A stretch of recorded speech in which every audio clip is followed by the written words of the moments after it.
welcome to another edition of Book Review. We're reviewing a book today titled The Rules of Life by Richard Templar. He wrote this book because he wanted a guidebook for people in life. That's why he wrote this book, The Rules of Life. This book is in categories. There's a rule for you, a rule for your family, and rules for the world, and the rest of them. Rules of life. And today we are looking at rules for you. Number one rule, he said here, is accept yourself. Accept who you are. Accept your makeup. Accept the person that you have become, the person you are trying to be, and the person that you will become. Accept yourself. The beautiful thing about it is that if you don't accept yourself, nobody will accept you. So you need to accept yourself so that others can accept you. You have accepted other people because they accepted themselves. You need to accept yourself so that others will accept you. And one amazing thing is this. People are watching you to know how you accept yourself, to know if they should accept you or not to accept you. So you need to accept yourself so that you can create that impression in their heart that they need to accept you. The next rule he sets for us here is that know what counts and what doesn't count. In your pursuit or in your journey towards destiny, in your journey towards fulfilling your purpose, and in your journey towards fulfilling your destiny, you need to know what counts. You need to know what doesn't count. You need to know what will add value to you. Know what counts and know what doesn't count. And when you begin to know those things, you begin to consider them into your life. You begin to know what to actually zero your mind upon 100%. You need to know what you need to begin to channel more focus upon, channel more time upon, and channel more sacrifice and investments into. Know what counts and know what doesn't count. It's a way to make life and make your pursuit much easier and simplify. It's a rule for you and not what might count for your neighbor might not count for you. So you need to know what counts for you and what doesn't count for you. The next rule he sets here, he says, dedicate your life to something. You need to be dedicated to something. Each one that you see walking on the road are dedicated to something. You will be an exception. You need to dedicate your life to something. You need to know what you're pursuing. People need to know you that he is dedicated to this cause. He's dedicated for this thing. People need to know what you are dedicated to, because a dedicated man is a man that is filled with passion and that is filled with direction. You need to dedicate your life to something. What are you dedicated to today? What is it that you are pursuing in life today? What is it that you want to make a difference on? What is it that you want people to know you for? Dedicate your life to something. That's what Richard Templar encourages us today as one rule to life. And the next one he shares with us here, he says, be flexible in thinking. Be flexible in thinking. Don't be rigid. Be flexible in your thinking. Know that what you know today is subject to change tomorrow. Know that what you have practiced today is subject to get better tomorrow. Be flexible in thinking. Don't box yourself up with the old way that things are being done. Be flexible. Don't be flexible in your thoughts. Be flexible in your. By so doing, you will receive more, open doors to more creativities to come into your life. Be flexible in your mind. Be flexible in your thinking. Be flexible in your thought. This is one rule of life. And the next one he shares with us here, he says, take interest in the outside world. Take interest in the outside world. You might be in your own world, trying to put things together, trying to arrange things together, trying to make things work together in your own world. But you also need to take interest in the outside world. Be outside the box. What is happening there? You need to take interest in the outside world because you will be able to learn from one person or the other, and you bring it and you perfect everything that's happening in your world.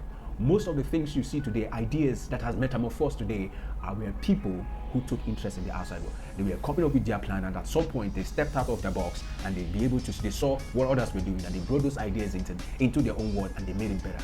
Things are prone to change from time to time. So take interest in the outside world. By so doing, you are going to build a set of networking around. You're going to know people and people are going to know you. Everything won't always run around the circles for you. You always need to also move into other people's circle and know how far they're doing and know whether you are actually getting it right.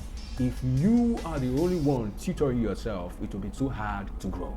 So you need to go outside the box, step outside the outside world and see what's happening there. And you can come in and know whether you're doing well or you're not doing well. The next rule he shares with us here, he says, be the last to raise your voice. Be the last to raise your voice.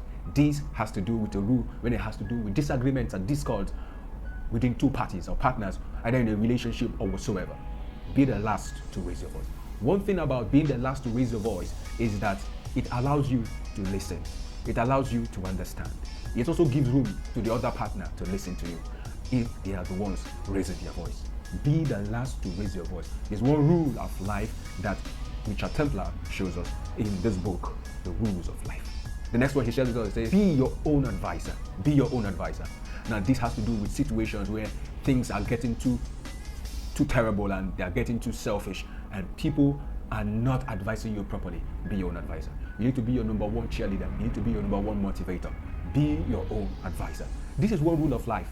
That if you are on the habit of asking people to advise you, though it's okay, beautiful it is, but number one thing you need to know is that you need to be your own advisor. You need to advise yourself. You are the engine. You are the engine in the car. You are the one that steers the wheel of the car. You steer your life. You are the one that motivates your life. You need to be your own advisor. Tell yourself the truth. Tell yourself the lie. Tell yourself what you need to know. If you're not getting it right, tell yourself. If you're getting it right, tell yourself. If you need to praise yourself, let yourself know. If you need to scold yourself, let yourself know. All the time doesn't always have to be the praise upon yourself from you to you. Sometimes you need to scold yourself, and sometimes you also need to praise yourself.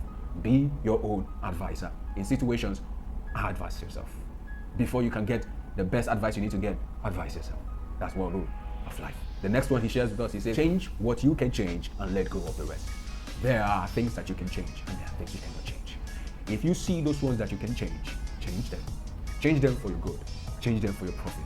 But if you see those ones that you can change, please, you need to let go of it. Let go of it so that you can be able to pursue other things.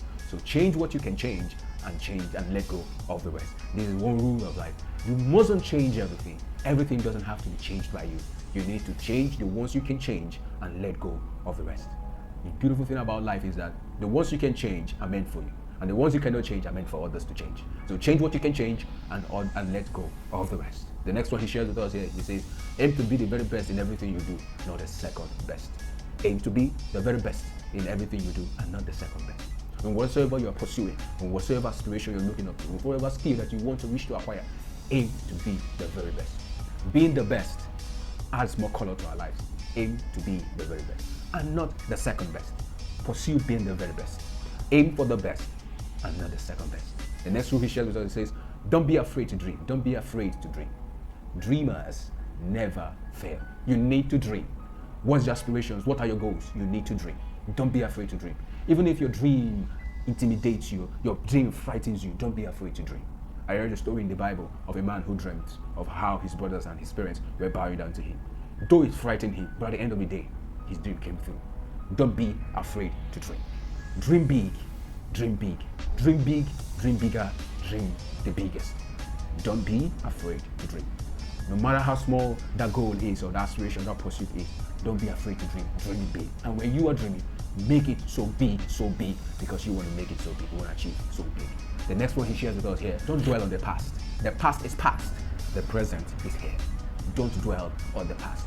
One beautiful thing about the present is that it keeps you focusing in the future. And one thing about the past is that it keeps you in the past. Don't dwell on the past. Focus on the future. And if you can focus on the future, you will be able to achieve what you want to achieve. This is one rule of life you need to imbibe. Don't dwell on the past. The past is past. The next one he shares with us, he says, don't live in the future. So don't dwell on the future. The future is your tomorrow. And when you get to tomorrow, you aim for the next tomorrow. The future is your tomorrow. When you get to tomorrow, you aim for next tomorrow. The next rule here he shares with us, he says, dress like today is important. Dress like today is important. You need to dress like today is important. It's prophetic. It's faith-filled. Dress like today is important. You have not seen what today can offer you. You don't know what today will offer you. Though yesterday didn't make you smile so well, didn't offer you good opportunities, neither did it offer you great incomes. Yesterday and today is not the same. Dress like today is important.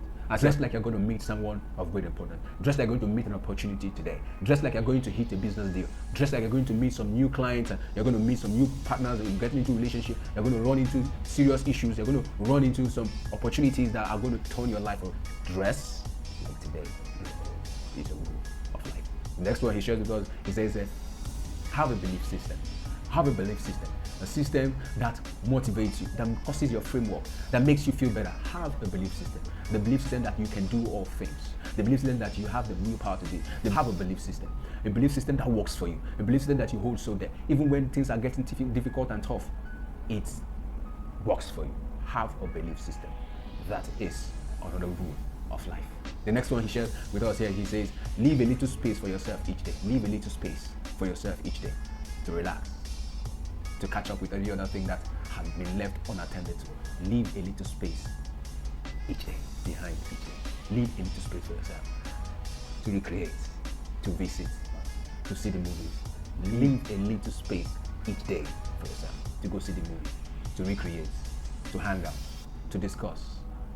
Leave a little space for yourself each day.